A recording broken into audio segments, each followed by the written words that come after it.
The biggest change that's happened, it's not just special effects, it's all films. It's digital.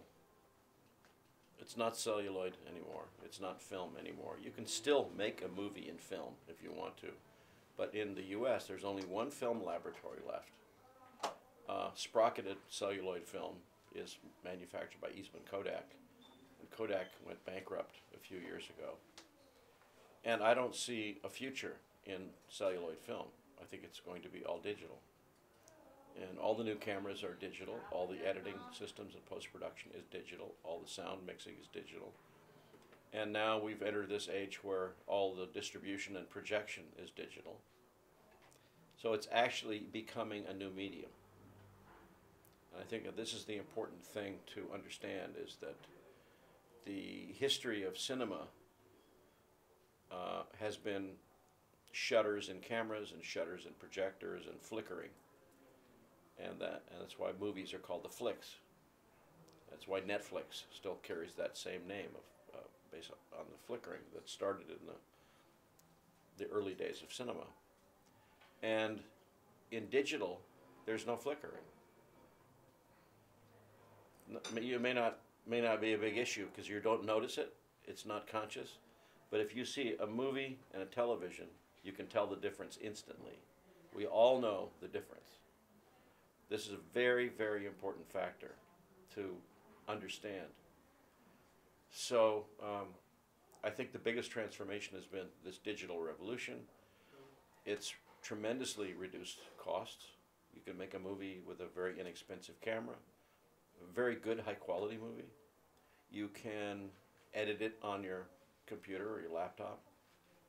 You can mix your own sound. You know, it's enabled this incredible diversity of content, of documentaries and stories and you name it, because Netflix and all these outlets for YouTube and Vimeo, all these ways of distributing content are enabling young filmmakers to make new kinds of movies and explore cinema. So I think it's the biggest transition that I've seen in my lifetime.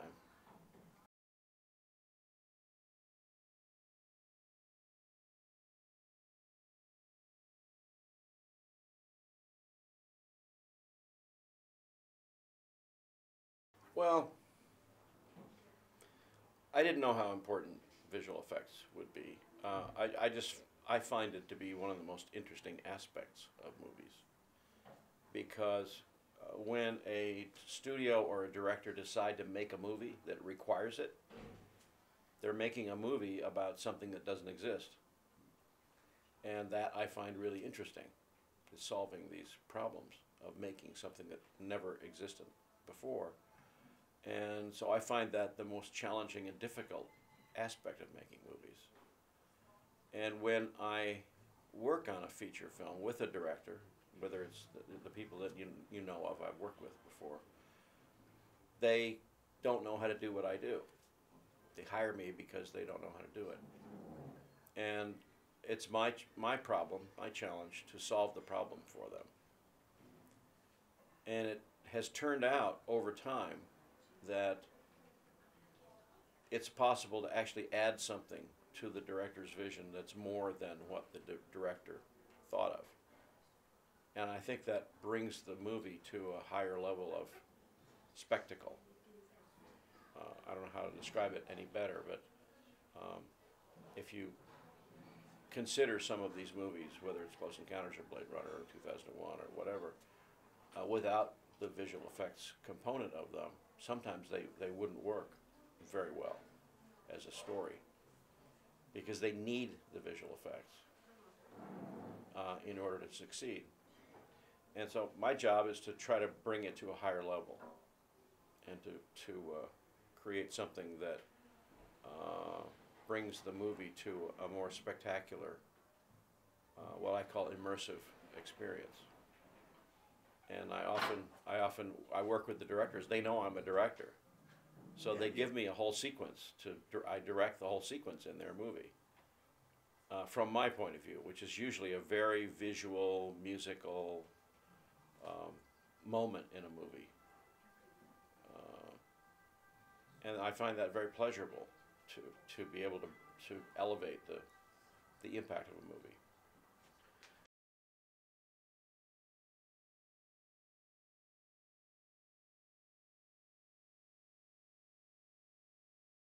Now, all these directors are quite different from one another. Stanley Kubrick was, I think, a genius, and a genius filmmaker and a genius person. Very, very intelligent, and he always had very intense ideas behind his movies. Every one of his movies was about an idea, an intellectual idea. Ridley Scott is a completely different director. He's a very visual director, and he's an artist. And he can draw very, very well. So he can express himself with people like me, drawing illustrations of what he wants to see.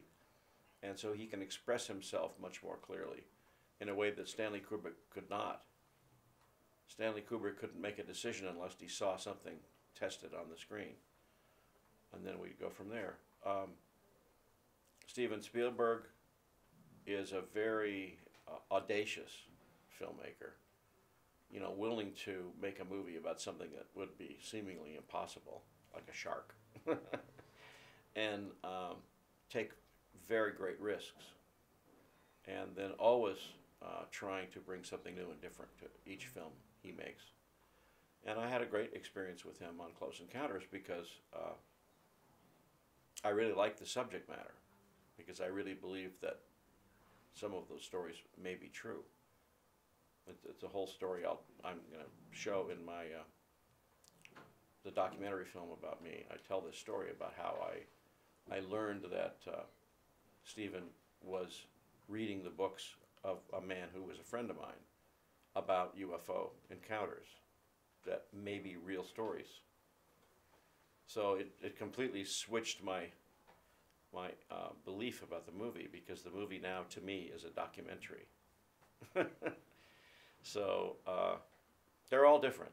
Every one of these directors is different. Terry Malick is very improvisational, and he likes to create opportunities for something to happen while the camera is running that is unexpected. He calls it the Tao, you know, it's kind of a Buddhist term, of the unexpected beauty of some amazing occurrence happening. And so even though he has a script and he hires actors and a cinematographer, he's improvising constantly during production. And that brings a different kind of extemporaneous quality to his movies, an impressionistic quality that you don't see in these other movies that are much more constructed, linearly constructed. So it's wonderful that there's so many different kinds of movie directors.